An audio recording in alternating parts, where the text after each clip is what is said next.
Dollar bills, many things don't mean nothing. Good morning, good morning, good morning.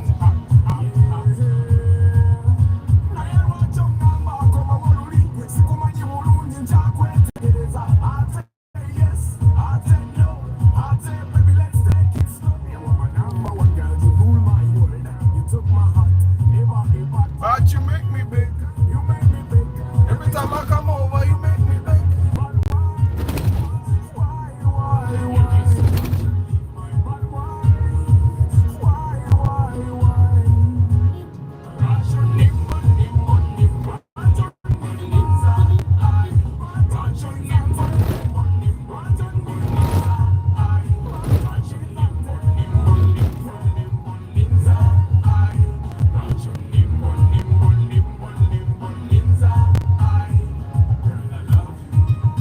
Ugandan roads can humble you. You can come very fast.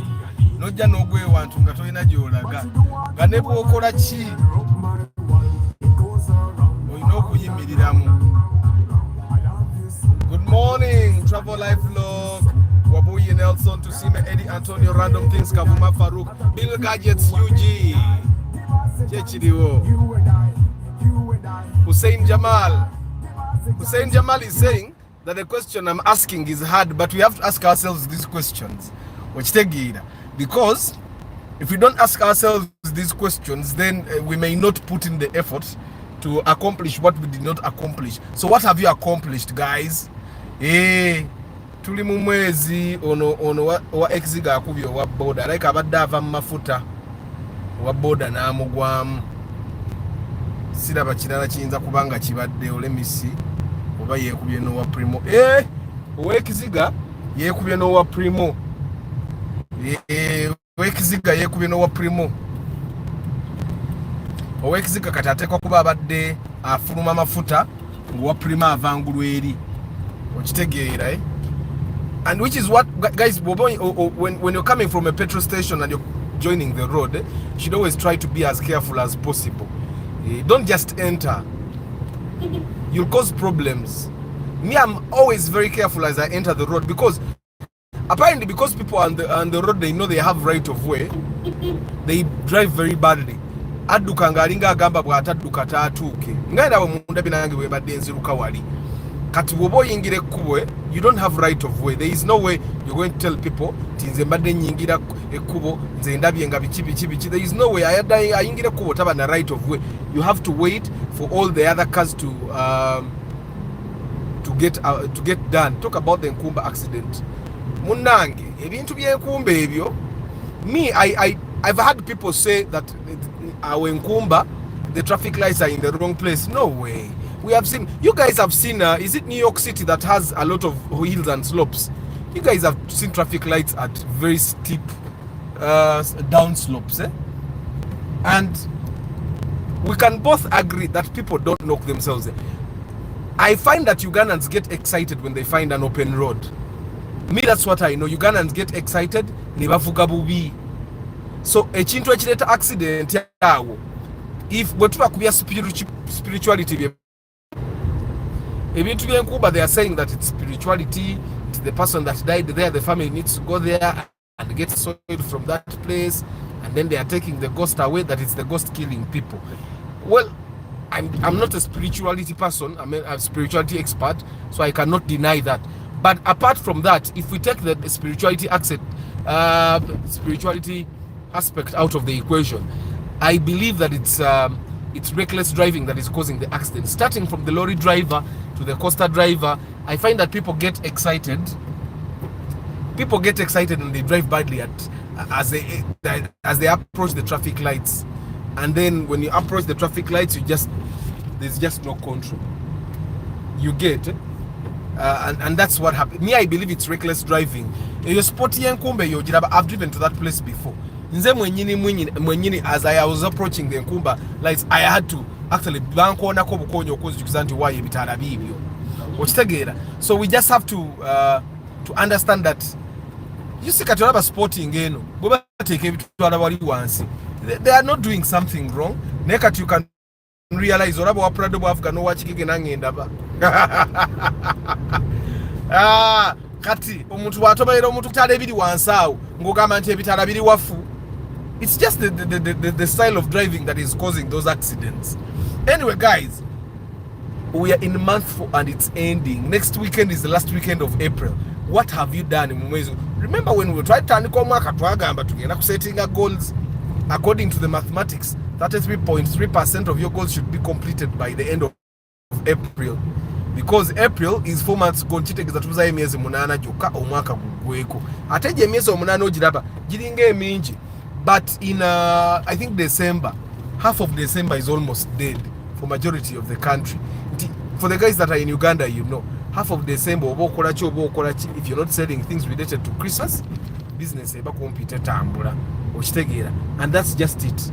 You literally have no control over it. But if you're in Uganda, but the public holidays, that kills about another 20 to 30 days. But normal about Sundays, very few businesses actually make money on Sundays. So nebobo korachi. And I'm saying money because money makes majority of our goals go. You get? But wamaro kubala Sundays, obale enaku government zegendo okugalawo because our country is unpredictable. They can just decide to say kati enaku temujja kola because there is an outbreak of this and that. Obale yo kwekalakasa bakuna abaje kuli. Okitegera ogenda okwegattagatta mu emyezi omunana, emyezi ng'esatu givuddeko oba ebiri. Kitegeeza katuya emyezi nga mukaaga. Kale tubale nti omwezi gumu guvuddeko ku myezi omunana tulina emyezi musanvu in actual sense. Okitegeera. So what have you done by the 4th month? Totia wano teri akumanya, you can tell us what you have achieved. The only person that should not share should probably be me. Okitegeera. But me nze ng'omuntu have achieved what I had planned to achieve in April. I did achieve.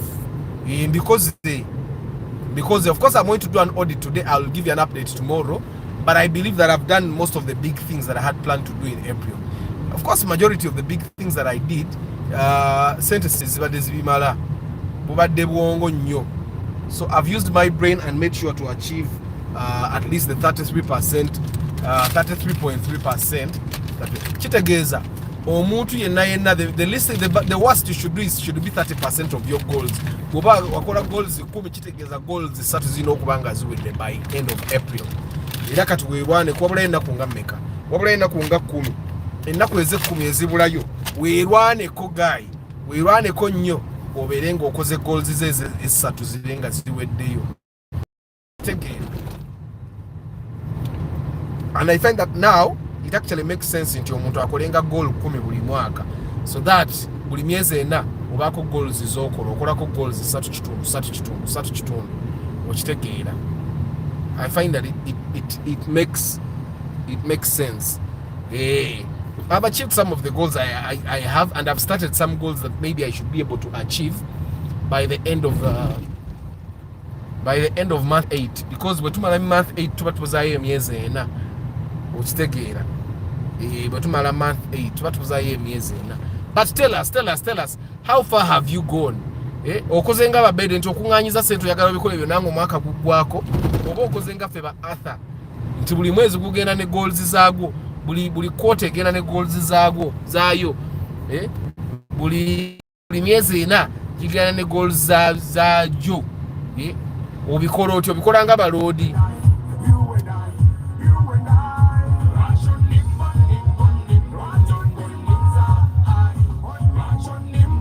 Good morning, Chairman Zach, Hasmat, Moses Heath, Mutumba Pade, Kevin Hart, Richard Ruanga. How is Fujaira? But Arthur, I missed question Friday. Now I wanted your opinion on the box roofing. Box roofing has no problem. Just get the right person to do it, I'm telling you. Box roofing tofuna bazimbi ba kucharo.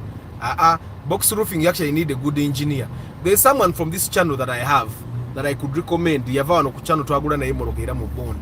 And then But I had troubles with it, but I find that it's the cheapest right now. It's the cheapest form of building, kale most affordable. Nti mwamba we yali kuliride milioni 15 box roof eyinza okulyanga 7 okitegeera. So you're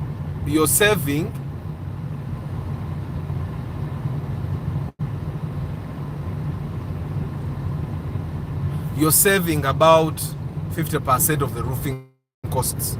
But of course, box roofing, you should not box roofing if you're not in love with it. If you want mwamba, even mwamba, you can go slow. You can go slow with mwamba and still achieve it. I find that roofing should be a thing of preference. It should never be a thing of cost. Because a nyumba ogenda jibera mwe banga deni. So if you don't roof what you want, zenga after I wanted the hidden roof. So whatever problems that I faced with the hidden roof, I stomached them because I wanted it. I had a lot of problems with it. But I stomached those problems because the njagala. When I built my first car house in Kasanga, nakora chimu, and then my neighbors did the box, and then I fell in love with it, and I thought if I hadn't known about this, I would have done it even with this car house. But of course by then it was already too late. I had already done chimu, and then I said the next house I build, I'll do box roofing. Then I calculated and I realized with box roofing you can even use the white iron sheets. And majority of people, that's what they do. Because one of the reasons you're doing box roofing is to save money. So if I can afford kategura, then why am I doing box roofing? So majority of the mwamba is a good roofing style. It doesn't give you any trouble. It has no. Rarely I've not found anyone that did mwamba and got error. Obaje baita French cut. You guys know French cut? Olaba wali wa imidde role. Ayo imidde role. That's what they call French cut. Ngenda jidaba. Aurore we. That's the style they call French cut.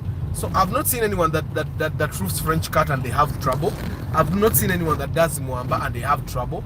But I've seen so many people that did hidden roof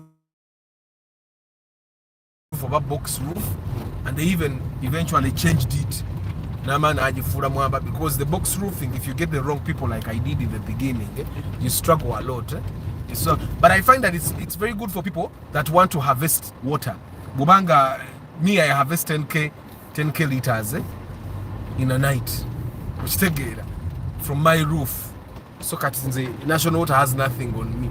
So mwamba would cost you a little more if you want to harvest water. It will cost you more than box roof, which take it.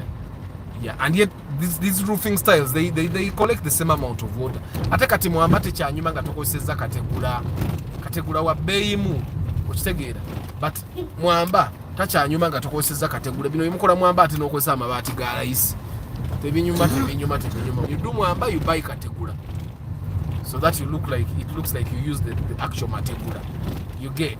But guys, today we are talking about our 4 months. What have you done, my brother, my sister? Chichicho okoze miezi jinena. Nze ngenda kusigala mbajjukiza.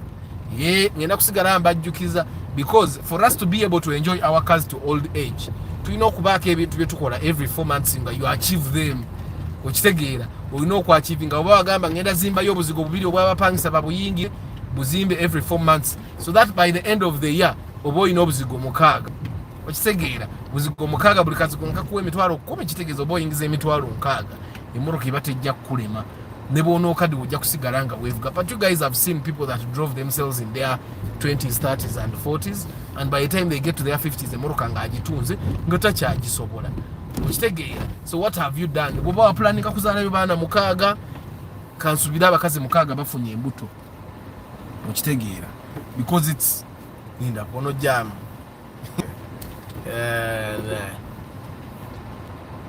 So anyway, if we don't ask ourselves each and every day, a year can pass and nothing accomplished. Yeah, in fact, if we are not around people that can challenge us, omara ko omwaka nga tulina kyokoze naye nga gwolowooza ogenda maaso ngolowooza buli muntu talina kyakoze, kumbe bo bakoze, just tebagambye because tonyumya nabo. So because tonyumya nabo, you don't know that they are actually achieving stuff. So I find that we actually have to ask ourselves, what's going on with you? What have you done? Now, have you achieved the 33% advice on how a poor man can build a reasonable house? Build gadgets. Me, I've told you time and again, the best way for us to actually build houses is to build it the Ugandan way. Which take it. The Ugandan way of building, you get some money, you buy a plot. After you have bought a plot, you get some money, go take a home musinji. After that, you get some money, go sit to paka ku wall plate. Because of musinji gwa bei okusinga sit to paka ku wall plate. Which take it. So every money you get, you do what you can. Toka kanyo, topa panyo, take it. And then me have found that you get peace that way. Okusinga wone abantu babeera mu nyumba za millioni bibi naye nga takwatanga ku millioni ya data anezamu okitegeera. There's a time I was talking to one of my neighbors and he was telling me how one of our neighbors was dissing him, and I told him naye kakati fena eno gye tuli bamufuna mpola no yenyini mufuna mpola takumalaako mirembe. And I was asking him, gwe sente ziri mu nyumba yeeyo oba kubanga wazikwatako omulundi gumu, would you build this way? N'agamba nedda. And that's how people end up building where they build. The people that have a lot of money bazimba wabajjeko eri ekira okitegeera ne bazimba ennajeera abibalina sente abo kati era bw'oba wagula plot yonga eri najjeera ng'ennyumba ekyakulemya okuzimba, this is the time probably to adjust plot ogikole ki ogijjewo ononye wantu wosobola kwezo kubanga plot ye najjeera egula plot nezimba n'amaka okitegeera. That's what happens, and I think that's why people keep telling you invest in real estate, because ojja kutuuka nga plot joyina osobola okugitunda n'ozimbamu amaka. That's what happens okitegeera. So but Bill Gadgets, I found that okuzimba empola mpola n'obeera humble. Yesterday one of my followers yazze eside ze waffe nga ali mu kunoonya plot, ne tutambula naye nga babroka batulambuza, and you know, like a young person, because he's a very young person, recently twagula naye motoka muvubuka muto nnyo, I think he's like 21, 22, and the things he was saying, omanyi omuntu nga abadde apangisa for a very long time nga he's used to his muzigo, and he was saying nze enyumba yange sagalako na mulyango gwa manju, and I was saying I asked him, ozimba muzigo oba ozimba maka?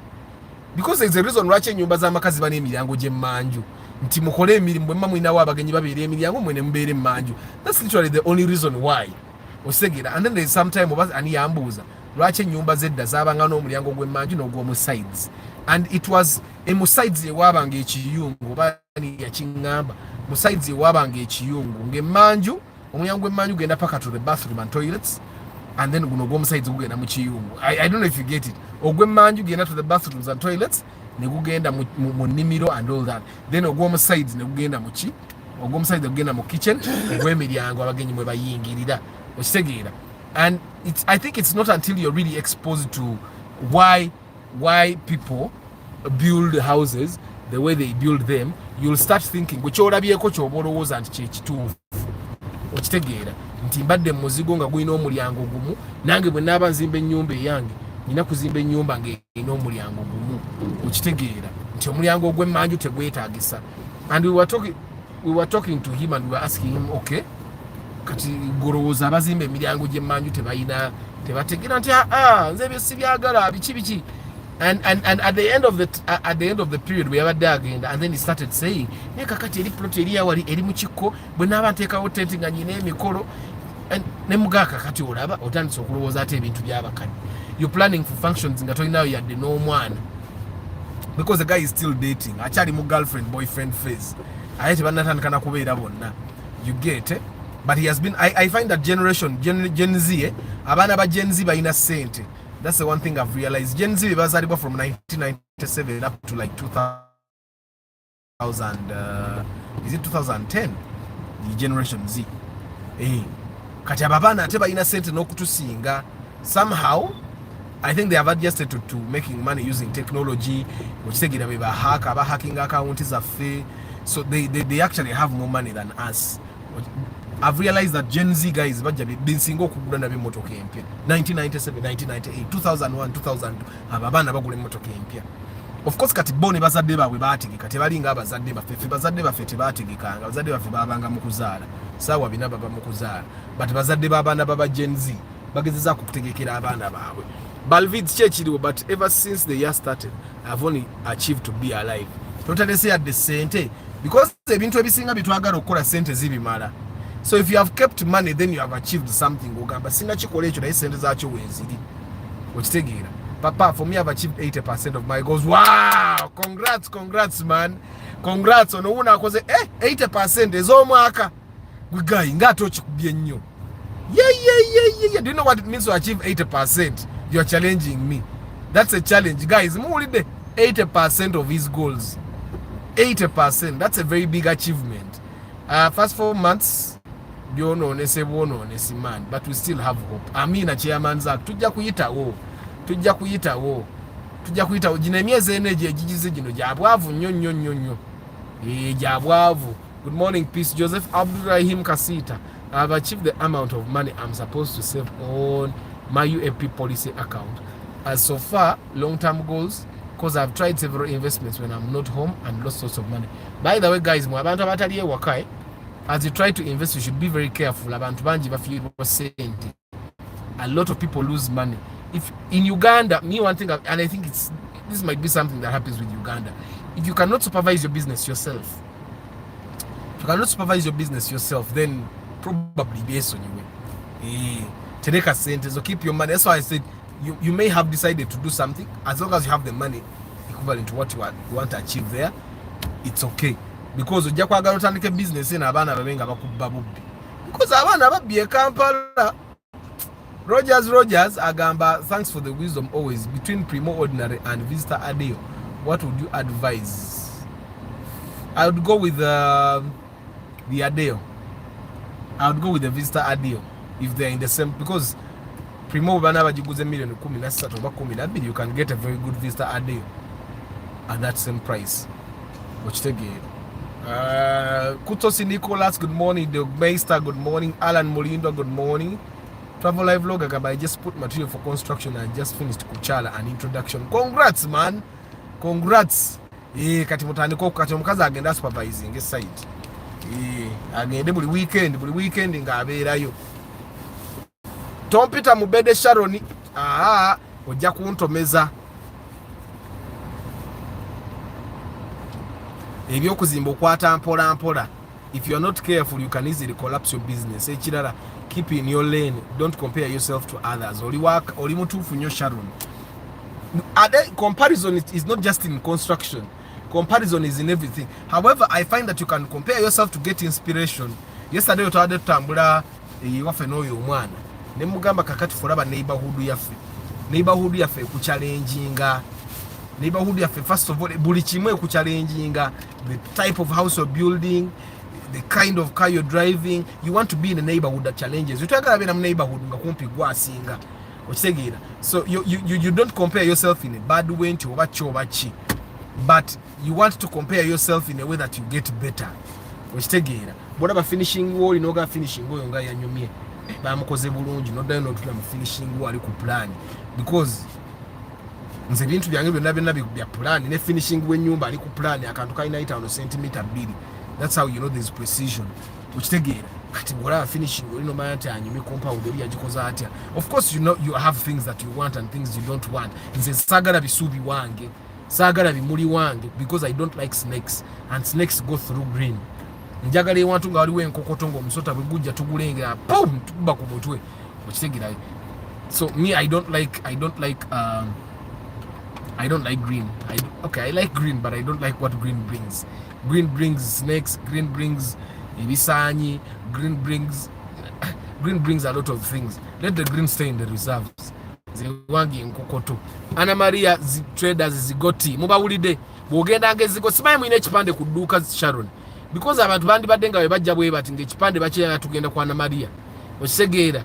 I have managed to save 60% towards my project of construction works. Congrats Nick. Congrats. ekyo kintu nakyo kikulu nnyo bw'oba olina 60% kitegeeza ennyumba y'emiliyoni 10 ogirinako 6 okitegeera ennyumba y'ebbiliyoni emu ogirinako miliyoni 6 awo okola sente enterese zigenda kuvaayo mu November.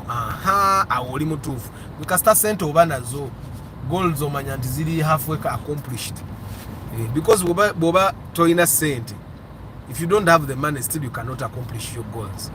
Good morning, Council Patrick Asiku. Our people are very bad when we are not in the country, but at least I've made 45% in my savings so far. Cause nze nabagamba and try as much as possible to only trust yourself with your money.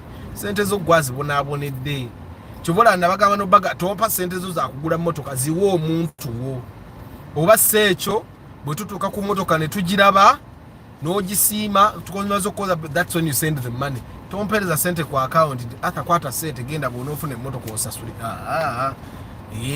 You pay after we have it's like you saying tugenda kugula emmotoka, let me move with the money. I've told people time and again, don't move with money. The last time omuntu nasemba yokulaba yatambula ne sente z'emmotoka bamusibya ku mmotoka akakadenge mmotoka mbi bunga bamanyi bamazo kikuba era bwe twamugamba togula mmotoka eyombi bwe bamukubira essimu tebamugamba emmotoka ene ennungi ogirese. They said you guy aba basajja okkiza bakufiriza akakaddeko because for them they were banking on the 1 million he had left there okitegeera. But of course the car emmotoka gye yagigula ne ku sente ze yali alina n'afisigaza n'afisa akakadde ne kale akakadde akalese. Of course your money zikuluma basiri bwoba oguza ekintu nga kyalayiso okusinga kyewabadde ogula eri ng'ate kirungi n'okusinga kyewabadde ogula eri ng'ate era ofisi zaawo akakadde aba akuyinako okyoli. Excuse me. Joshua oli Tim Kamoli kyekiriwo Joshua. Derek Lule Sebugwao Medi Matemba Gamba Antonio, I'm also safe with my money than fighting with people. Okusinga okulwana n'abantu mu kyawagane obayita ababbi ng'olumu nabo ebizibu byabatwala butwazi ne bazirya osigaza akasenteko. Good morning JK. Football tribe, I want as much green as possible. A lot of pavers, concrete causes so much heat in the compound during the hot days. But me I don't like green. Of course in my finishing mu plan yange ya finishing kumadirisa konna ono guy yateeka ko green biche bimuli kati sina kyakikolera especially at the front. Then ne muka compound kanga ako maaso wano maaso genyumba nateeka wo green, something I did not really like. Then nampa ne jacuzzi ono mwana yakuba plan yange ne yasemba because I remodified the plan of the house. Wow no yoyo yingini yagwemba gamba nampa ne jacuzzi wali yankolera ebintu byabagagga ebintu emusijja bikola naye byobo ebiri mu plan nga jacuzzi. You guys, do you know what a jacuzzi is? I'm going to have a jacuzzi in my home. Jacuzzi temanyi jacuzzi kati jacuzzi kabaka swimming pool nga katono kalimu ebbugu kamazzi gabugu babutula mutine mubanga abeyoteza. In 4 months I have managed to plant 800 coffee plantations plus 300 banana plantations. Coffee plantations oba coffee plants 800 coffee plantations oli mu road nenga. Congrats man. Emyezi ena nosimbe emwanyi kasigale ku kyongambi ennimiro z'emwanyi 8 n'ennimiro z'amatooke 3 oli mu bedi. Congrats Mr. Batembe. Nze byenjagala okukola bizibu sina muntu alina budde bwabyo so kyetaagisa wendi. Asa omusoto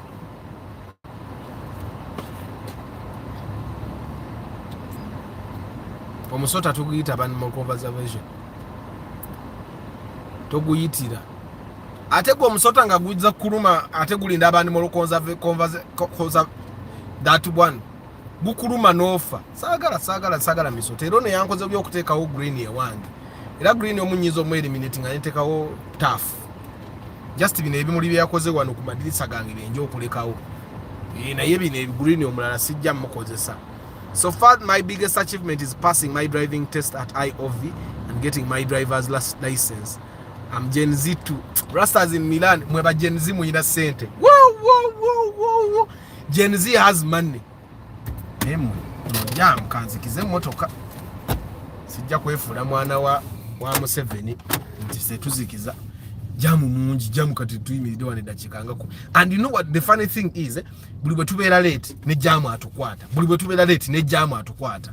Katonda abanga abagambe enkya mukeere. Gwe rastas in Milan, abana ba Gen-Z muyina akasimbi baba, you guys have money. No man karuhanga ne kakati bana abana banakulubule mmoroka zaffe uli lwakitagattawo neyongere maaso banga ndaba kiri ekindi emabega ekyannuwa ekindi emabega ekyannuwa kiresewo ka space katono nze bankulubule bo bonna kati bagenda tani kayita mabega wange yo wadabo cabin agasewo ne balina gye balaga. Anyway, Mr. Aban, put on your jacket. I have my sweater. You don't have a jacket? I have, but mom is the one that you moved it. No man Karuhanga, good morning. Put on the jacket. That's why you're coughing, because you're cold. Mugalasi Joshua Agama, me I paid twice for roofing my house. People in abroad keep your money than fighting with people. Hey, sina abroad wakane wane Kampala bayaye batukubako. Katugo, you imagine abana bakubako nzaliye Kampala. Kati you can imagine worugwaliye Bulaya nga lwaki bakubako. But bofuna sente I know jakuzo ojja jetusa ojja jetusaako. Bwe naba nfunya akasente kirabe kategeeza plants era sebo plants lunana, coffee plants lunana, banana plants bisatu, oli mu sente. You have planted for the future. Besigensi Kenneth, you can achieve something in the last day of the year. Sara presa dabano Kenneth, kati if you can achieve things now, why are you waiting for the end of the year to achieve? Ochitegere, if you can achieve things now, achieve them. Don't wait for the end of the year. I want to marry you and become the knight of my dreams. Anyun. Oyo mumumanyi. I'm finishing paying my car loan today. Very excited. Congrats, Mark Dowley. Congrats. Kakola difference. Bakajambala ko ne battery ya. Mai tuno tubattery tujirako okuva mu bondi. Tuba tutono nnyo bwe tuti. Situtegeera. Sina twesiga. Nemuli atupakinze tulinga abali ewaka. So guys, what have you achieved in the last 4 months? According to the mathematics, you must have achieved 33.3% by the end of April. You must have achieved 33.3%. You must have achieved 33.3%.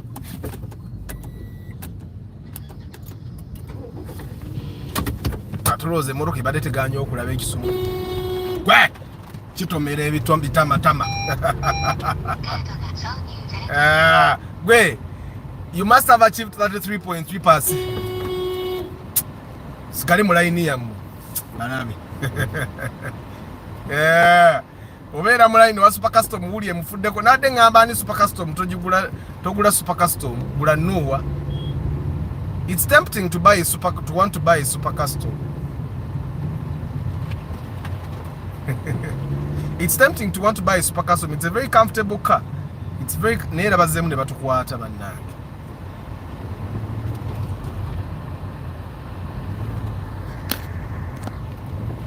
Batutadde batukutte bano babe bagenda empo. Afande nkutomere empitaawo.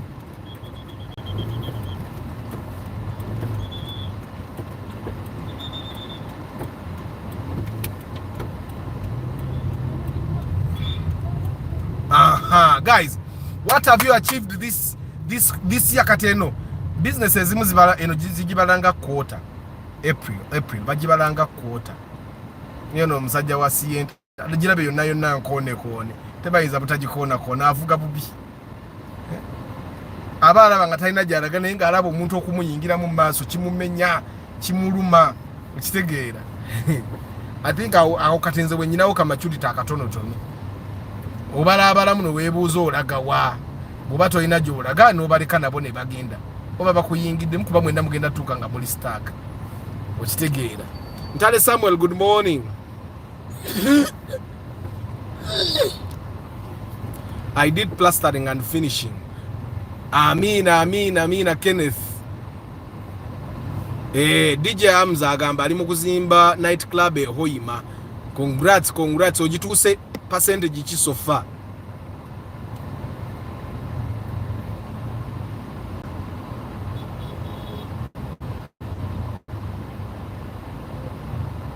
Si byango yo sojo oba yani sojo simumanyi.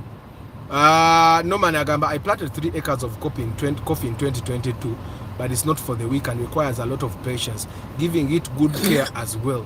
Irrigation would help so much. Muri de bananga basimbye coffee. 3 acres of coffee.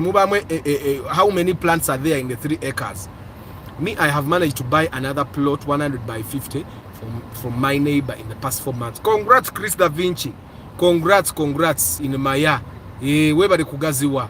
I love the custom so much that I had one na ye ataina sente custom jireke woma baiseke Subaru costly. Super custom nangi nalinjagala naye. I've seen even rich people fail to maintain it. So it's not the best car for. And right now we have a lot of alternatives of cars that you can drive instead of the super custom. Still setting up my other new business outlets. Haven't opened it yet. More things to be done.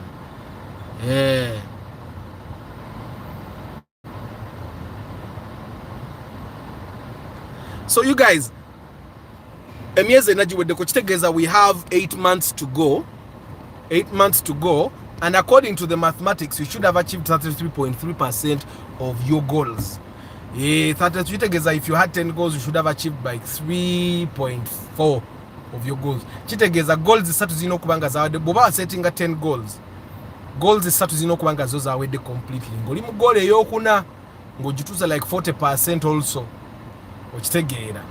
Yeah, and I happen to understand that goals is afe mulimo gule motoka empya, okumaliriza ennyumba, okutandika okuzimba, okugula ploti, okusasula zironi, okusavinga, ochitegera. But I've also found that because in Uganda it's not really our thing to have life insurance, because insurance companies normally don't pay. It's just something. Whatever bagana kusasura bintu bibayina kusasura under the law, third party, comprehensive, ngabafu okula batebagala bisasura. I think it's the same thing that would happen with your life insurance. So since we know how having long-term savings plans is a good thing. No saving ile myaka anga 10 ne bobo teka ye mitwaro 10 buli mwezi. It's a very good thing boteka ye je 10 because sebeje mitwaro 10 ye milioni 4 mitwaro 2 buli mwaka. In 10 years zibe milioni 12 atejukire je mitwale 10 joteka otuka nga tocha agitunulako na gitunulako okitegira otuka ngo zivuddeko nga totunulayo, which is a very good thing for you to have money that you keep away and you don't look at. And sometimes keeping that money on your account might be challenging, especially for the guys that are in Uganda, the guys that have extended family, that have the Twitter black tax. It would be very hard. But if you lock that money away on a fixed account that you cannot withdraw, or you put it in plans like the one that Anyona in a UFP, like something like Abamwa in a Prudential, which again, if you keep money a place like that where you cannot withdraw it, no stay for like 10 years, I find that it's a very good plan. Oleme kubeeranga obulambu bwonna buyimiridde ku bino ebintu byokola obukozi, nti ebintu bino byokola obukozi bikyasobola okutuuka ne bigaana, okitegeera ate nga bigaana. And by the way guys, if you have not talked to people who had thought they had things figured out and then all of a sudden things were not working out anymore, you would probably not know. But sometimes bigaana, okitegeera nga you have done everything right era nga bakubuuza okay, where did things go wrong, nga you cannot say I did this wrong, nga you try to do everything right but then things still go south. You get so sometimes you can do everything right and still things just don't work out. You get so that's why it's important for you, Nobiranga, you have that also, that plan part of your plans. Zungu.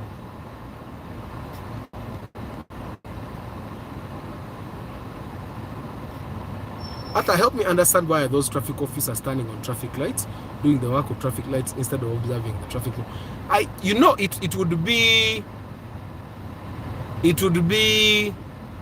It would be sometimes you would want to think that it's wrong what they are doing, but they're not actually doing anything wrong. Sometimes the traffic lights don't traffic lights are put on planned roads. Now this is why I say road wasn't really planned, so the traffic lights sometimes are not efficient. Sometimes there's much more flow of traffic in certain places, and then Olaba, you have to look at me as I tell you this. Sometimes traffic is more on one end, and the traffic on that end, if the traffic lights stop the way they are supposed to stop, that traffic will affect traffic in another road. So they have to let the traffic flow back in the ZK. And then that's how it happens. So sometimes I understand their logic, by the way. And in a country like Uganda, where still the traffic officers have failed to implement, but they implementing respecting the traffic lights. Traffic lights. Back to cars. My mechanic says high clearance cars are more prone to suffer car breakdowns from bad roads, potholes, than no clearance cars. I'm confused. What do you mean breakdowns? What do you mean breakdowns? Back breakdowns are tegezachi. Because high clearance cars are made for off-road. So which problems are they going to get? Like if you get a RAV4, when are you going to kill a RAV4? When are you going to make the RAV4 break down? He's lying to you. High clearance cars are prone to overturning because their center of gravity is high. Kati wano ongeza asala nadda mukali kalaini bangi no line erimu aba taxi erimu aba boda erimu galimu kachicha mungi erimu abebigere abatagambikako yebuzibu obuli wonti nzire eri side.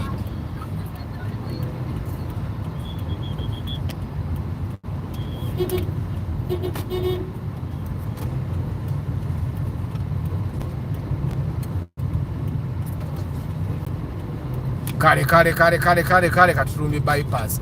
Guys, the traffic officers are traffic lights help. Then Kenneth, oyo musajja akuleketa kumala amumanyi. Emotoka ezaawo gulira bazikolanga zirina kubisanya. Rwanagana nansi. So there is no way they increase, they break down more than the small cars. We are like yitaga kudda yasome. Obako research we mufu.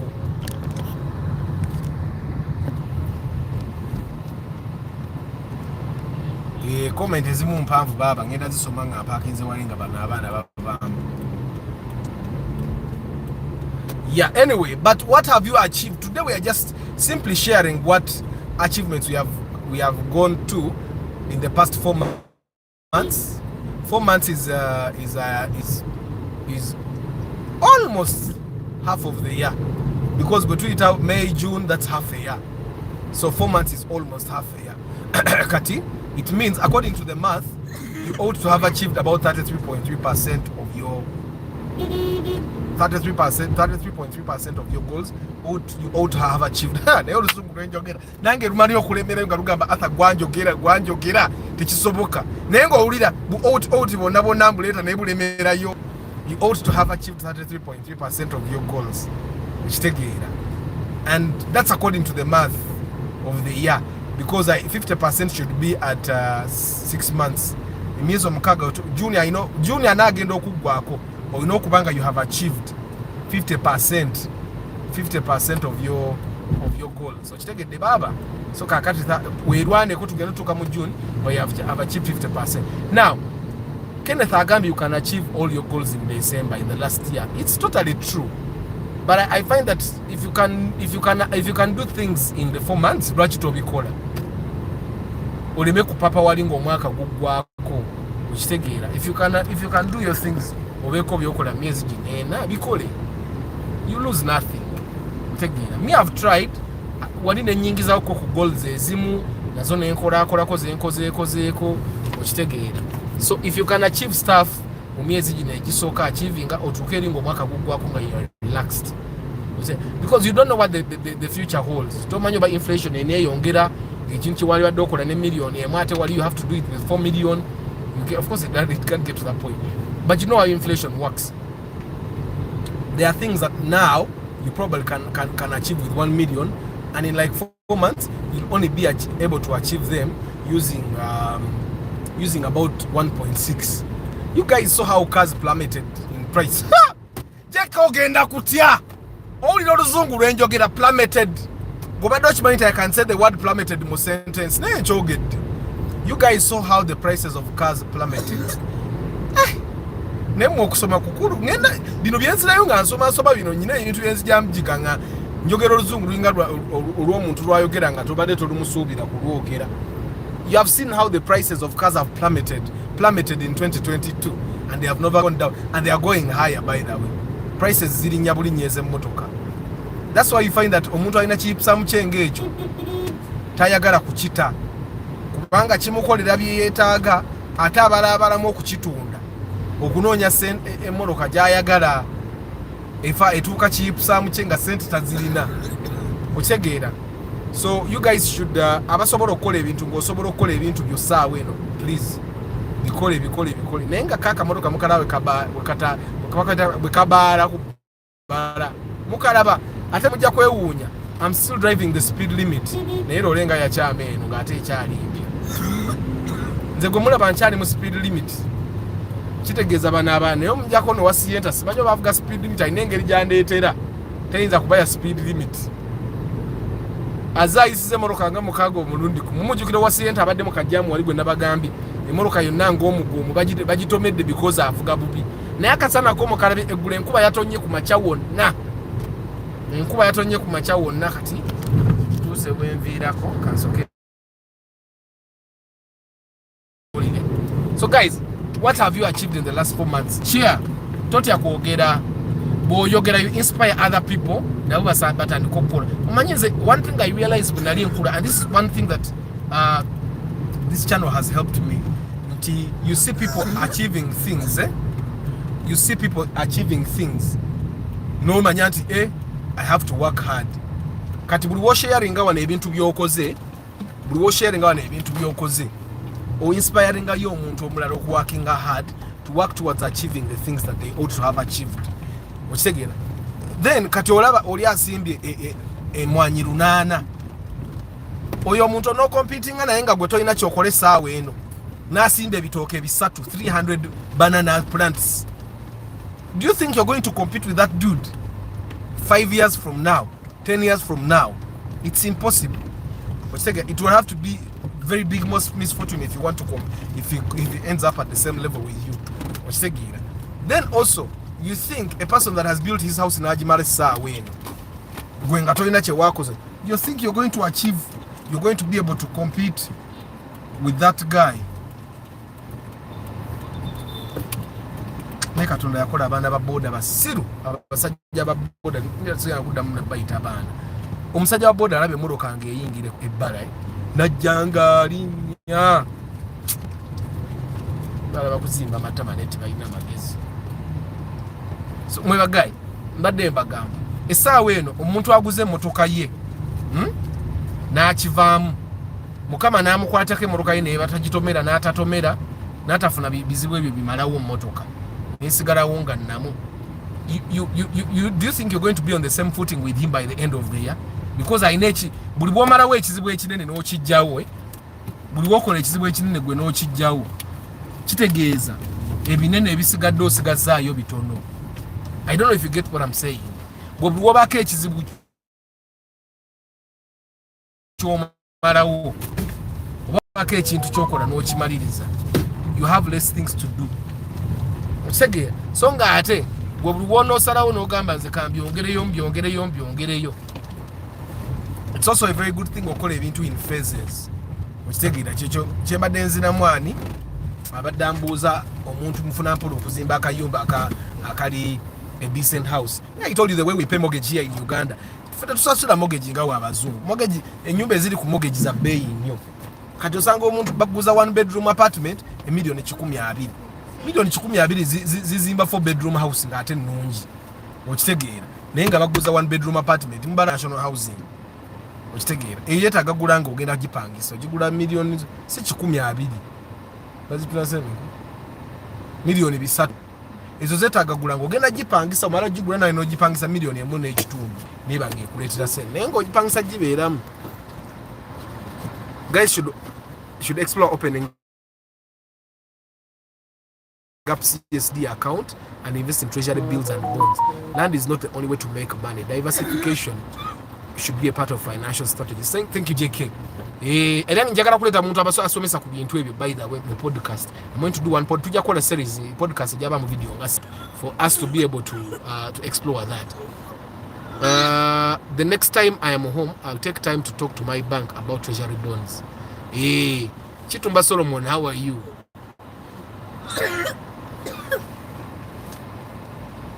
You put on your jacket. Why are you removing your jacket? You're coughing because you're cold. Put on the jacket. What about food, Abana? Put on the jacket. Break down a tegeza, break down. Car lovers, kati, car washers, they still Qatari converters. That's something they have been doing for a very long time. Kati wali washing bizu tamala goli zako motoka nkakasanya bagenda kabbamu. Of course kati fabamu twagula debyuma ebyoze motoka. We don't need washing bays. The washing bay nazikoba iregulo nakubye motoka yange olupiira nerero bwenzira ye wakangenda je kuba olupiira ebirenga mpya bupya. Primo ordinary UAM tedi mu million nga 89. I thought the prices of cars surged. Was there a time when they plummeted? Plummeted chechi. Plummeted chibagenda wagu ne ananga chikogenda kuswaza nze mbantu. Jeka ogenda kuswaza nze plummeted kubagenda wansi. Kale nze nasinganga mu luzungu mu kilasi yange kijja kwewondisa. You'd be surprised. Nekati bino bitubere eno nitogera Uganda, togera Oluswahili onataka kuongea.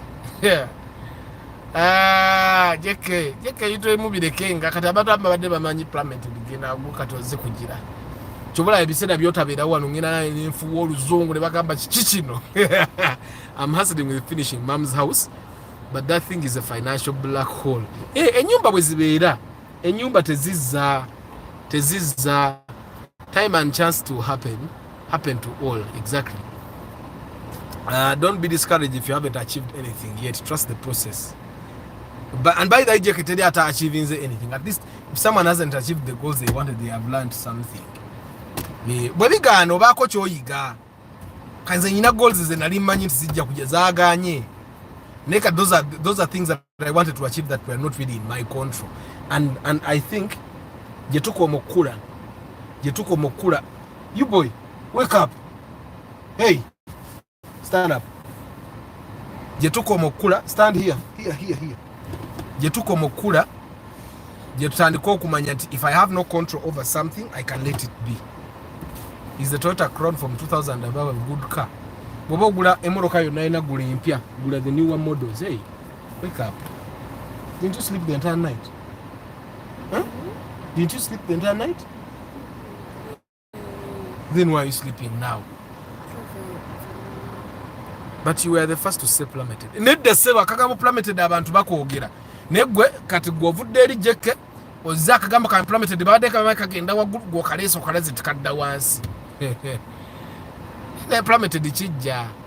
Senga fe tusana tuwa meaning yaffe. Okitegeera. Fe tuwa meaning plummeted genda waggulu sikuka.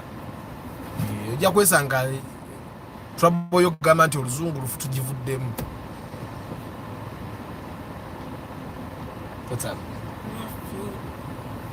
Mwe, what have you done in the last 4 months? What have you done? Ideally, you should have achieved 33.3% of your goals. That's the math. So manyi mbada mwangu, njira 4 divided by 12 times 10 times 100. Nemfuna percentage. Bwente bwenchibaze. Simanyi obajjeko ekyembaze kituufu. Manyi kakati. Oluzungu donna lindu manyi. Naye kati era n'oluzungu lwennyini ntandise okwogera olufu. Katolo masi bwe nali simanyi. Nemwe jamu ali Kampala olwaleero kirabika abasuubuzi engeri gye baguddewo jamu yakomyewo. What have you guys achieved? Tulina eddakiika mukaaga mbasiibule bannange bantu bange. I've been driving and no way to type. Nayenga, I have achieved 50% of my farm on my farm. I also thank Arthur for this channel because it encourages us and we learn more on this channel. And guys, don't fear to start. Amina. Joshua, farm te wakajita nikawa ni wano juzi wano. Te wakajita, tobanga na generation Z. But mamu ina sente, farm ojitandise miezi inge sato mabega wali. Council Patrick, why are you laughing at me? These things are not good. These things are not good. These things are not good.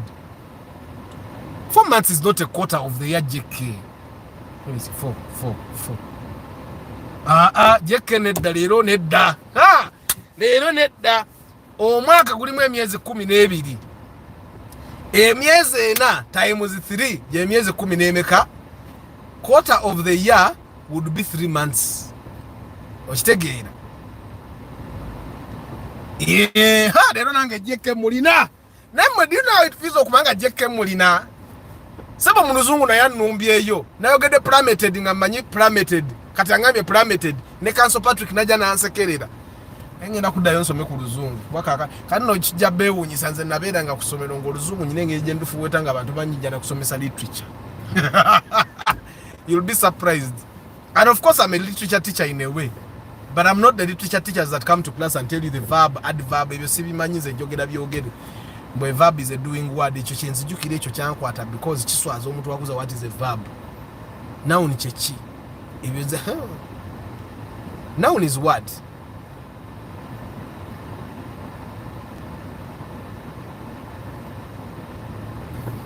But JK, 4 months normally businesses zigiyita quarter. Businesses Kampala zonna April is like the first quarter gone. Era kati businesses zisinga, there are so many people in business that are waiting for April to go. Bafune business, signing contracts. Osegera obatandika okukola ku projects. Because businesses zimu zibala April nga first quarter. So in a way you're right. Okitegeera, in a way you're right. My group and I are collecting money on a quarterly basis, but some of them were solid and sent the money this month. That's how my mind got lost. Nemuna Kampala companies is single quarter y'omwaka ebere gwamu epe soka. The Ruzungu is not Ruzunguri. Nkugambye. Akagabo plummeted mbadde manyinde sekizotiki. Nene wana n'okwewana kume nkugiridde wa chama. And now is a name. Mbadde nkimanyi naye nga nti okukyogera. Already bamaze okunkuba ku kya plummeted kati. Mbadde nti okukyogera. And now is a name. A verb is a doing word. 3 months ye quarter mu business. Awa ne Kampala munange. Quarter bera egwa mu April. Abantu abasinga fa abasubuzi twandibadde tutambuddeko naye ifris seem to have plummeted our progress. Sharon uli oluzungu lwayogera kati. Noza kati Sharon oluzungu zigoto ogenda bo plummeted. You know, today in the morning I plummeted as I was waking up. Today as I was going, I was at a high speed, then I plummeted the speed. Okawulira ka plummeted kati mutegede mukakozesa. My day was going very well until it plummeted. Ekitegeera ka plummeted mukategede mulino kakozesa. The AC plummeted the temperature in the car. Things were going very well in a relationship until the girl plummeted the situation. Oluzungu otegede woyina bikozesa. I want to go to Bakuli. How is the jam? Simanyi Bakuli yo simanyi. Wali ali ewa Bakuli atubulire. Wali ewa Bakuli atubulire jamu ewa Bakuli bwali. Abaye akagambo plummeted mutegede mukakozesa nga bwe mbasibula. The jam plummeted my progress. JK chegede the mabere plummeted my savings this quarter. Are you sure? Waliwo abantu abamunga it's the mabere that plummets their savings. I quit the French class because of masculine and feminine verb conjunction. Katugulida katinono bananga basayansa mu ino obwongo. Kale ne masculine baby chebyo nza olufaransa na guy yali atusomesa bali bamuyita akiza. Akiza nga jja mu class nayogera olufaransa n'abawambira amalusu mwenna. Nenzo olufaransa era nali sulusoba. Naye mutabani wange yali asoma olufaransa. Ntudde okumubuuzaako yalukomyawa. Abani yali asoma Olufalansa nga amanyi n'okubyogera bonjour simanya bikoze bitya. You, Ragnar, do you study French? You don't? Okay, ono yita natanga. Naye Abani yali asoma Olufalansa. Kantani ko basibula abantu bange it's 1 hour. Ate nabagamba kati guno omwaka 1 hour is 1 hour every day. But I'm happy I'm always here. Nze mbabwira broadcast egenda okuva ko nga siri kyekimu. Bwe mba natandisa olunaku nga my mood is bad ngenda ova ku broadcast nga my mood is okay. Travel live vlog Wabuyi Nelson Tusime Eddie Antonio Random Things Kavuma Farouk Bill Gadgets UG Hussein Hassan Hussein Jamal sorry Hasma Chairman Zach Bill Gadgets UG okay Moses Heath Mutumba Pade Richard Ruwa Africa Carota Balvids Chairman Zach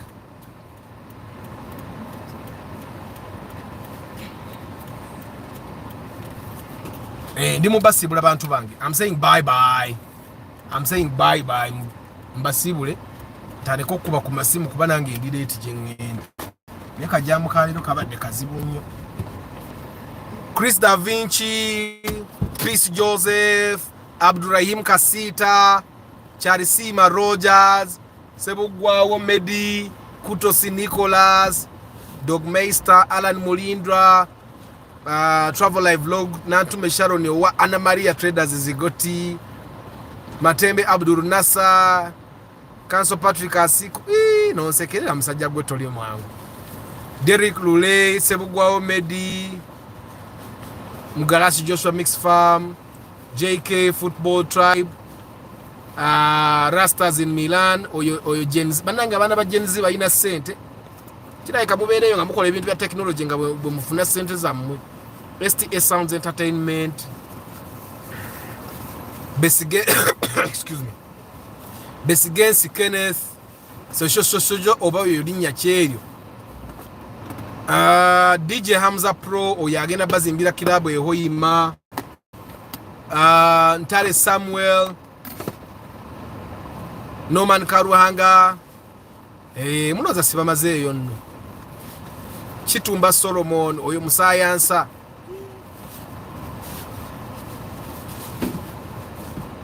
Robin Fly, Harry Shafter,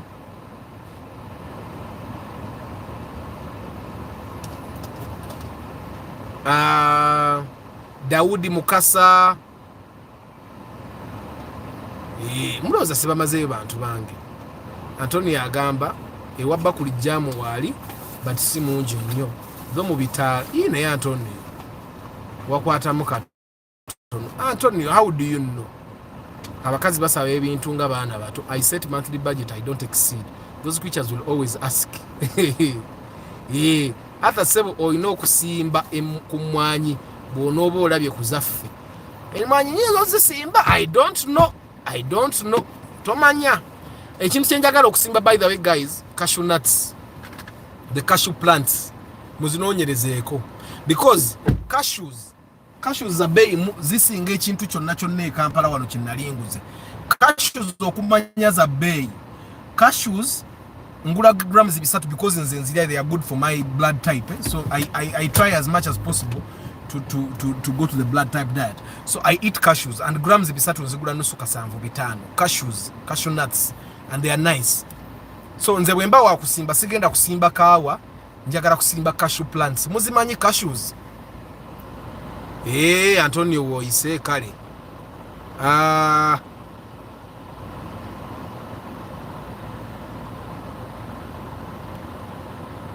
Bill Gadgets otunda kyo otundira wa ekyo kyakulema okutubulira. Yesterday I saw in Zana in Benz. Nze ngenda kusimba cashew plants bwemba wakulima. And it's because zememba nina kintu kyenalinguze ko nga kya bei. Cashew nuts zisinga ne kawa ebei. Cashews ne bwe ziba raw za bei okusinga kawa.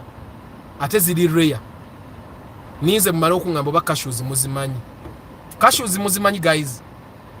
Mumanyi cashews. I'm supposed to be eating nuts, but mostly the cashew nuts. and sometimes I nerumya ne sizia because it's a bay no gula grams rusanvu za mutwalo kuba gumu 3 oba gumu kitundu okitegeera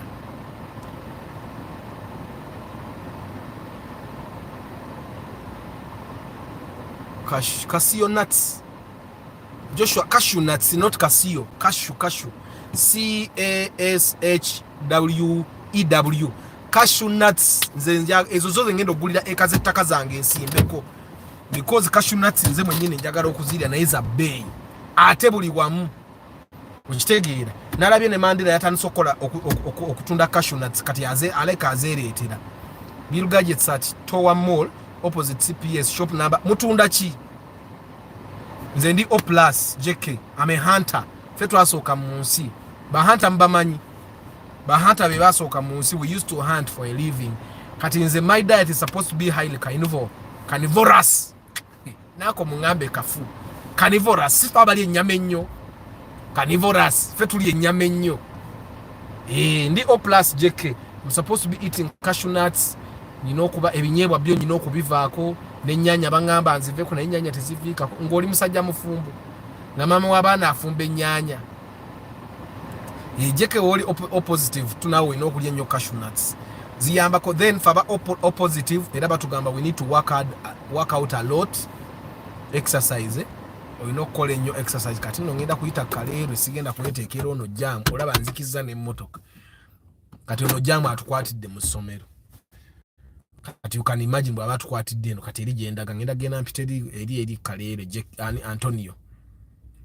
Antonio fe bazinja thropas fe twasookawo nzikyobola bansitula ebyuma ndiina kati ewange era utuuka ewange kyensooka okukola nsooka nesitulamu ku byuma eddakiika zange nga 3 nendyoka naaba neneebaka nze neebaka era recent naddayo okusoma ndi mukola papers 2 naye papers ezo 2 ziri each paper is buli paper gyenkola erimu 20 baziyita 20 units buli paper gyenkola kati ye semester ye Makerere osegeera ng'okoze paper zonna z'okola e Makerere ye paper gyenkola kati naye ate ne mukola paper 2 okitegeera kati naye nagaana okusoma ekiro sijja bisomayo nagaana era otuuka ewange yalenga neba kati leero nyina class nva mu class saawa 3 okitegeera niero natuuka ewaka nga nkusitula ebyuma byange nga nsooka kwoza mmotoka nsitula ebyuma nga naaba neebaka okitegeera ebintu byokukola ekironze byaganda obwongo okujjako bwemala ndi mukukola firimu zaffe we work paka kumaca tusobola okukola tandika okukola kumaca ne tukola ekiro kyonna paka nca kumaca that is normal because that's not an everyday thing okitegeera kate bwe twali tushootinga cafe twamala weeks 2 nga twebaka 4 hours every day because na shooting anga ne tumala ku saawa nga 10 abantu obanga mwenda abantu ne beebaka 11 nezukusa abaana bano ne mbaleeta ku ssomero nenzirayo ne directinga paka nca olweggulo nenvuga nenzija ne mbanona stuff like that because all the designated drivers bali ku setting nabo bakola Amina Ben Wycliffe chechiriwo cashew nuts they are so expensive even here in UAE ndoza kati jeke mutegedde lwaki njagala kulima cashew nuts nze mbawa kulima nja kulima cashew nuts sijja kulima kaawa sijja kulima ki mwebyo byonna mubirime ngenda kulima cashew nuts it appears you are a customer of Timex UG Timex nagenda yodda mu 2016 nga nakazimba kayumba kanga akasooka era bwe nali nakayingira akayumba kanga akasooka ekasangati nga ndi ku Timex that I was happy mwekamba bulire data ya Timex ekola ebiseera ebyo nga nyirira nga mu happy era Timex yanditse okutandika okudduka nze nagenda ogenda mu Timex nga sinafuna pressure ngibirako ku diet ya hypertension not really pressure then when nafuna hypertension in 2000 nafuna hypertension starting 2020 then 2020 that's when I decided I needed to move nenve kasangati nengende yo mukyalo kati jembeera and I started exercising because oyo guy wa Timex yangamba blood group yaffe tuba tulina okukola ennyo exercise hard work okwewala ebyo ebirwadde ebyo nentandika okudduka aggressively hypertension n'agenda okitegeera nedda Sharon nsoma marketing I'm advancing nsoma marketing but buli paper gyokola eri totally packed next year cashew nuts ngenda zirima. Joshua ozibadde mu plan yo obara kubanzi gambi sigenda kulima kawa sigenda kulima bitooke ngenda kulima cashew nuts nzi concentrating ku bwe naba wa kulima okitegeera why nze ndaba kintu kyengezezaako okunoonya nekimmenya kawa tammenya ngula kawa grams 7 nenzigula 1500 ozite grams 7 eza cashew nuts zagumu kitundu osegera bogenda okunoonya eziriro ezitali prepared za mutwalo nga lwaki kisirima cashew nuts okitegeera. How are you from Yemen? How are you from Yemen? Nze sijja kulima jekaganya okulima anti nange ngamba bwe naba wa kulima nja kulima cashew nuts because cashew nuts bwe zikulamira ne bwoze esiikira n'otunda nga nsiike okitegeera. VSNW WhatsApp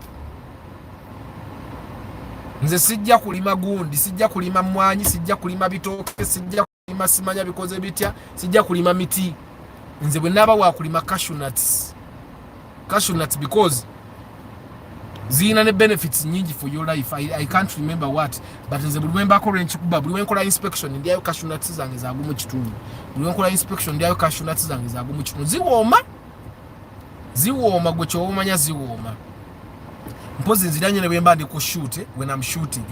Of course they give you fiber, they give you a lot of zinc, they help with the brain function and all that. Ate fa abasajja twetaaga nnyo zinc for testosterone.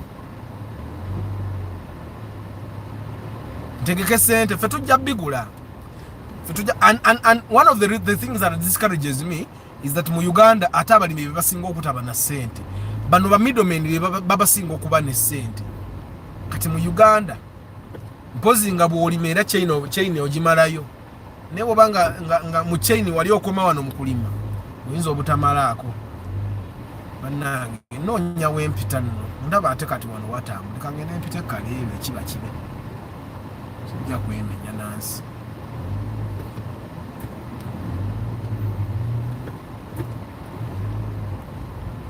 sijja kwemenya nansi mwebaga egwe twatambudde mu Kalawumu omwana oli yagize okunoonya plot ye yagula Kalawumu ojjukira Kalawumu ka UBB omwana yabadde agira Gen Z naye abaana ba Gen Z simanyi sente gye muzijja muyina sente ate empitirivu bamuzijjawo mukama abasaasi naye zo muzirina naye omwana yazze netambulira mu Rawumu is actually a good car era bw'obadde onoonya emmotoka ya VTI egyogula nga it's a budget car Kalawumu ako kajja kukolera. Of course this one characteristics kano kali comfortable kusinga Rawumu too comfortable kati olaba ntula mu practice nga ndi ku level yemu ne RAV you'll be surprised mulaba RAV ezo biribina ntula mu practice nga ndi ku level yemu no wa RAV oyo biribina. It's like I'm seated in an SUV nga Chris Fitness we abagambi kulo yet I'm not in an SUV practice ekuteka wagulwe ekuwa height eyo zile moroka zonna zimbeera wansi zino zirawo musimanya zi primo mwe mubeera mu moroka ya wansi kati yino kawundo omuntu wakawundo tuli ku height yemu njja kuwaliwo abantu kati Hilux yeringa yensinga ku kugwamu naye bana aba primo wonna mwenna muli wansi buno busiyenta buli eno wansi okitegeera. I think that's the feeling that I like about the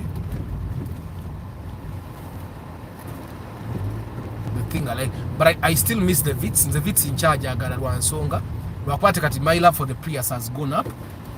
Nonyeza no wepangisa Prius mulowooza zirabika abantu bonna abapangisa emmotoka tebalina Prius bonna nyinza okubanga mukama aŋŋamba athagula buguzi Prius nyina okugula amazzi nabadde ngeeradde wano wempise kangula amazzi ngenda basako ku bbala ate nabasiibudde nadde abantu era kati mwenjoyinge bwenjoyinze view kamala okugula wana amazzi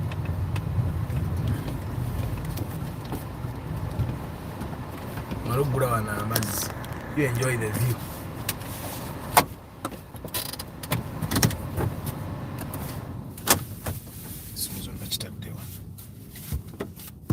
Just enjoy the view.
Guys,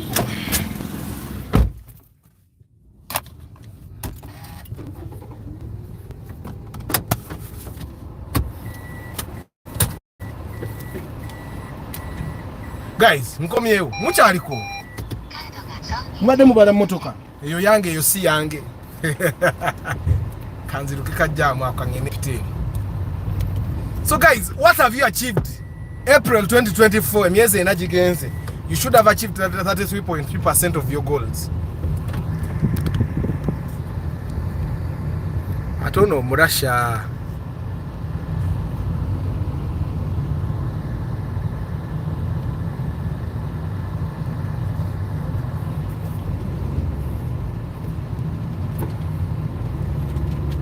abasuubuzi ke baguddewo jaamu asumbu waffe.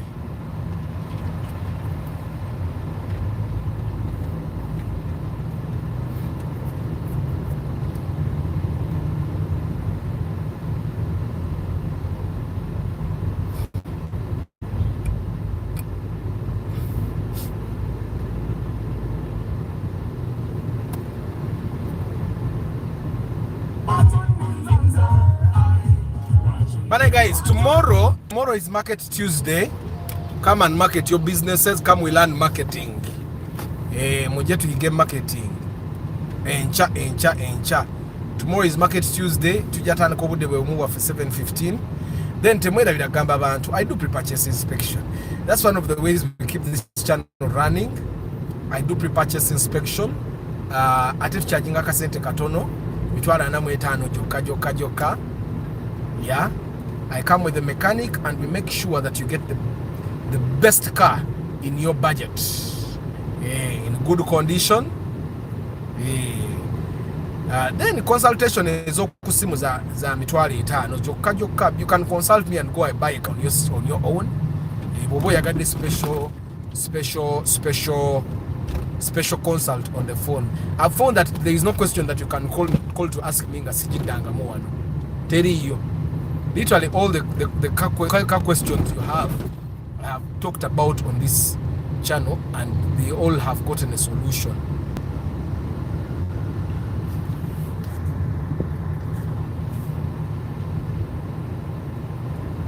Cashew nuts in South Korea is really expensive. Anti bale kabazirima. Naye kati fe wana abazirima batono. There is a gentleman in Entebbe azirima ya atunda n'eziriroe. Aba Ethiopia babeera nazo nnyo. Olabe yo side za mweze kabaragara wa si kabaragara eno ngagende munyonyo bayita yo weyo babeera nazo ro nga si ensike na obusike waliwo ensike nga teziri mu munyo. I used to make at least 4 million a month during my university days at home. Nze nalyandye weyagala. I lost 30 million on a jinga farm in a heartbeat. Sijja kulima. I'll concentrate on real estate, bills and bonds.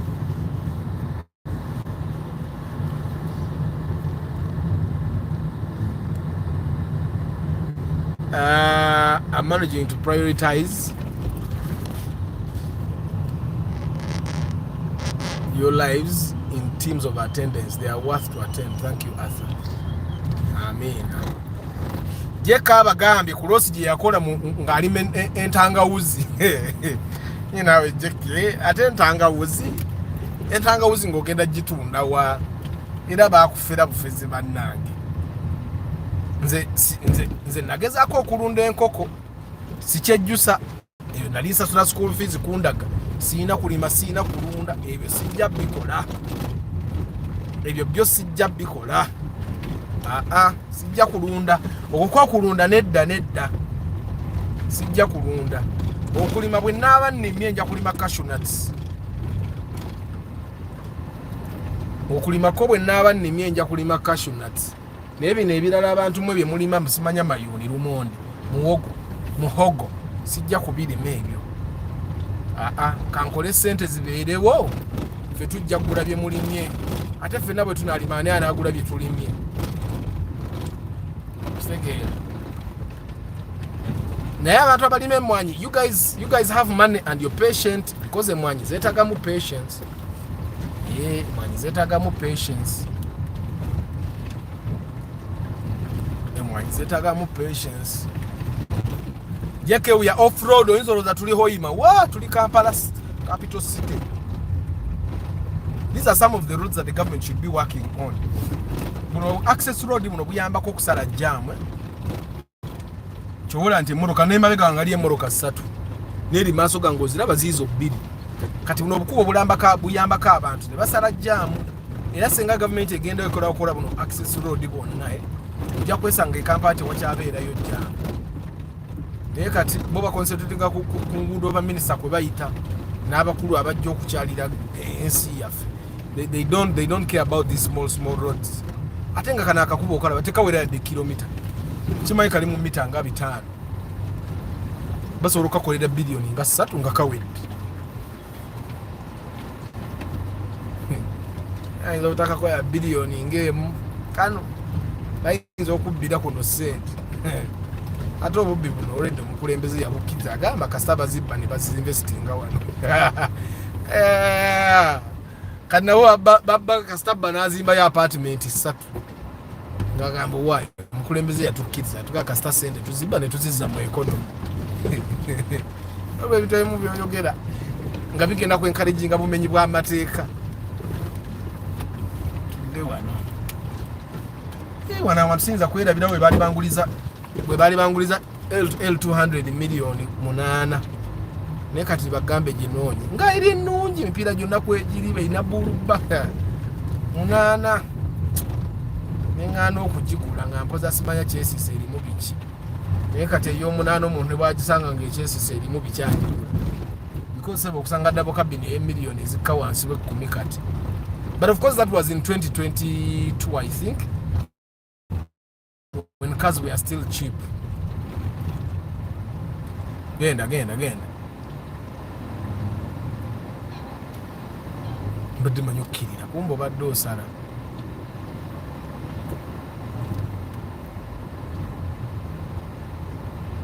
Tebagendagayo watambula. Naye mwe mumanyi bwe ntambula bwe ntikajjamu kemba nsazeesazeeko. Ate lwakuba n'emulago ntyayo naye emulago waali ntambuliddemu. Ne seetooloola nnyo neŋŋaana nempita mu Katanga okitegeera.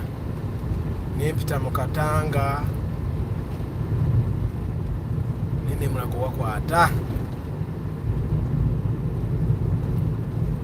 Mulago wakwata ne watama. Kubanga bw'oyita mu Katanga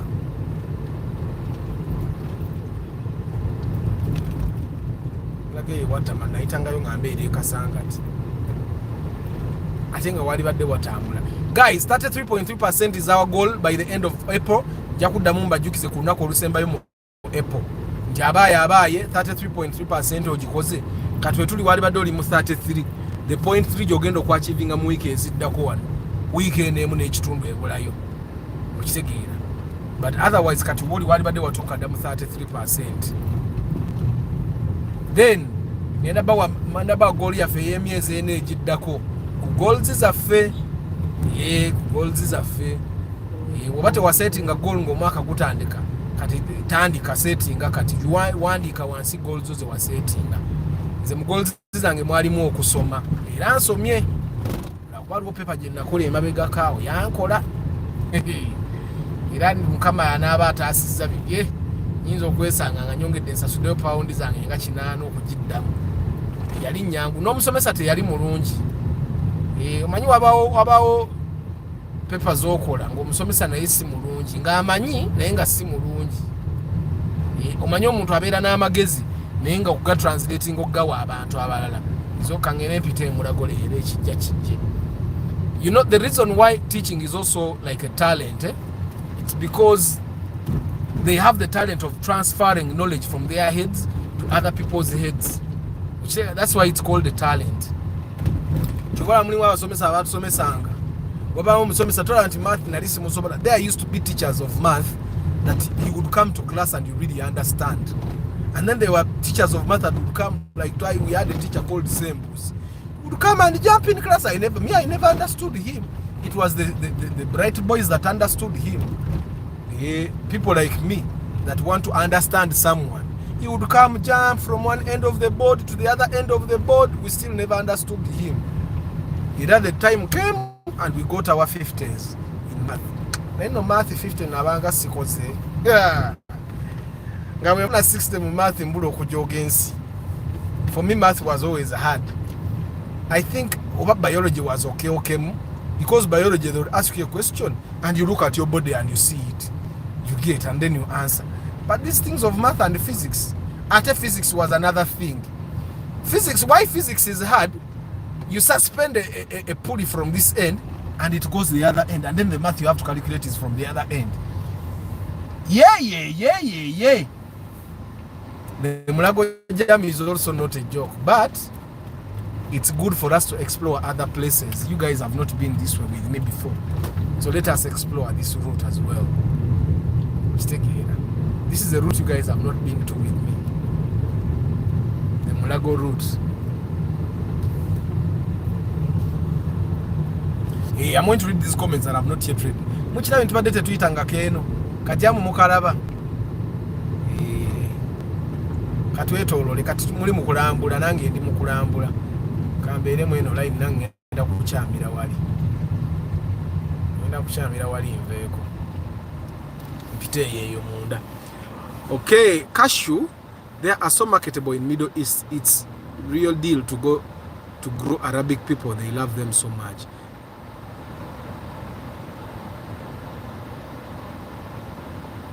Lole nga sijirabye. After I think you invite someone teach us about bonds. Yes, I'm working on that. Sagala kuleta just buli muntu. Sagala kuleta muntu anagambulinga. I want to bring someone that actually knows it. That knows how they actually work. Nze Antonio nze ninze. Zebron Natumanya, how are you? Chris Da Vinci. But Arthur, poultry farming is profitable, especially keeping layers. You collect eggs every year, every day, and eggs have a wide market. Yes, but me,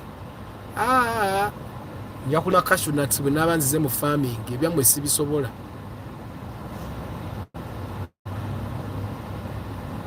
But Arthur, what was that person who oyo mumuleke banange ow'amagi mumuleke namuvaako nange. Waliwo n'abansumiza KFC wano nga tugula emmotoka. Bwe nabale balira ekibalo ne basevinga sente ne babivaako ba mirundi ebiri.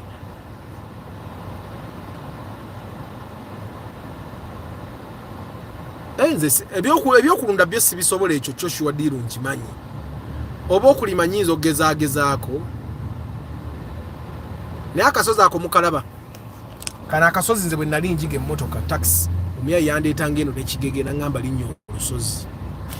Mukalaba kakasozi kankazuuminge muketegereze bulungi muyinza oba temunnalaba the gravity of the situation. Oluzungu oluwulira. That is the gravity of the situation. Ako ke kasozi.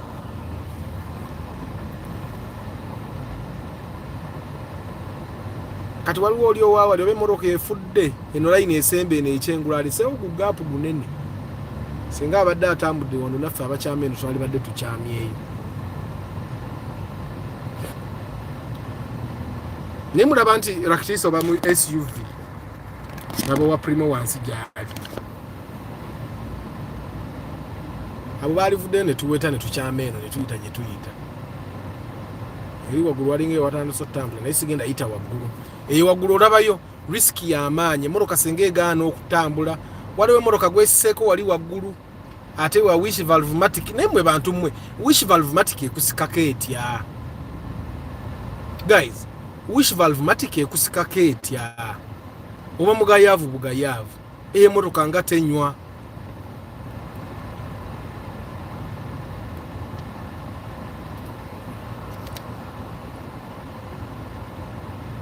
Nze Joshua ne bwe najja ewammwe sijja kulunda.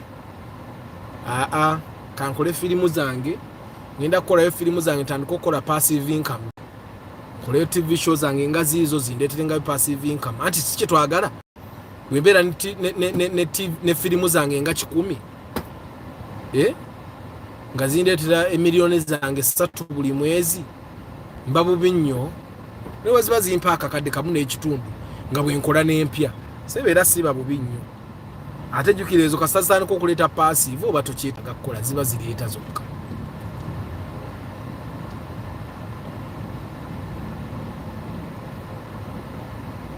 yayiba boda ayuza bampa yo n'agitwala ate n'akuvuma n'okuvuma nze nabavaako kyova bangattawo. Andrew Ssenyonjo ono Mulago tokalaba akasozi ka Mulago Mawanda Road Mulago Mawanda Road. By the way, no tubade muchimanyi we have never passed this way. Ebanga United cause a live broadcast tubade tetuyitanga Ken. This is the first time we are passing this way. Nangenda chama walisigenda malayo kasozi akakasozi ako kali very dangerous. Kali dangerous nnyo. Yatera olene ekubeera mu maaso nga muli kasozi ako oyinza okweraliikira. Wali bano abantu abayiga obuyize emmotoka nga ali mu mmanyu waddira emabega n'abatomera mwenna. Mwe kakorora mukalabye kakororo kalabye Antonio otuntu natwo tetunywa naye tetulabika kati. Irawa UAB number plate eringa etetenganye n'obutetenkanye naye kati onaye takata ojja musanga takata kuba talina sente zigula ndala ng'ako kantu ke kaayina era kaayina okuvuga.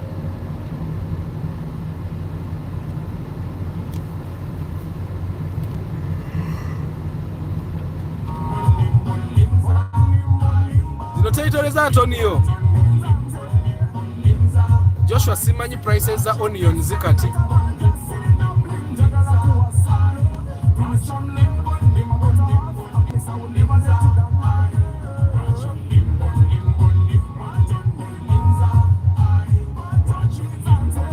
Laba kibina F enyirira ogiraba eyimiridde naye ya makanika kyokola beyimiridde bwekyo. Wow, eno yonna kati wajjuddeyo magaraji.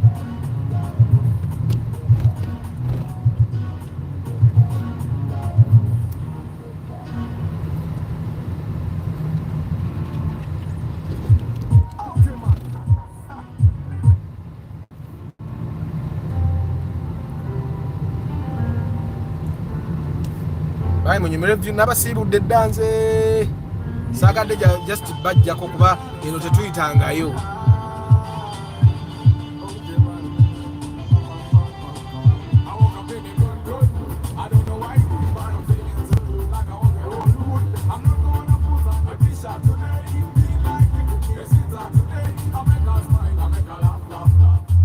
Kupangisa simanyi sijja kulimba era nnoonya abapangisa mu motoka Sharon.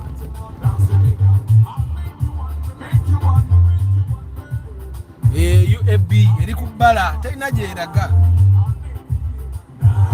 asibye n'omusipi ssebo oyinza okulowooza ngu eri awo etambula butambuzi ne seat belt zikola.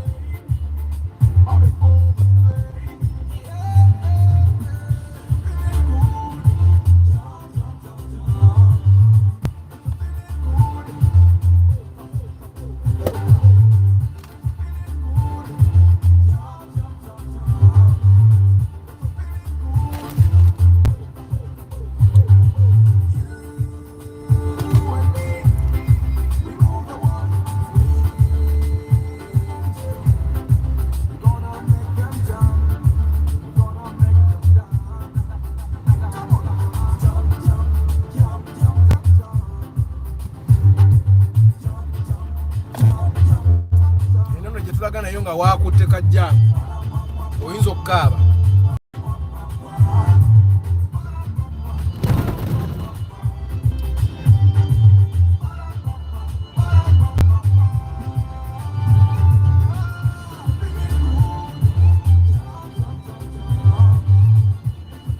Eno omanyiyo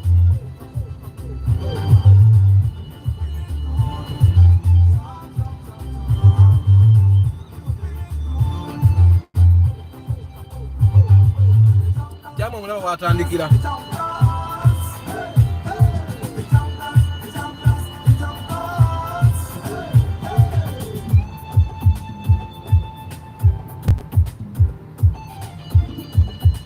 kirabise nga nze agenda obasiibulira wano kubanga wano jamuwa wano tatambula.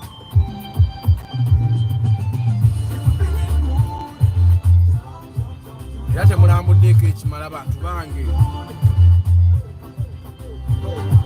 wano mulago.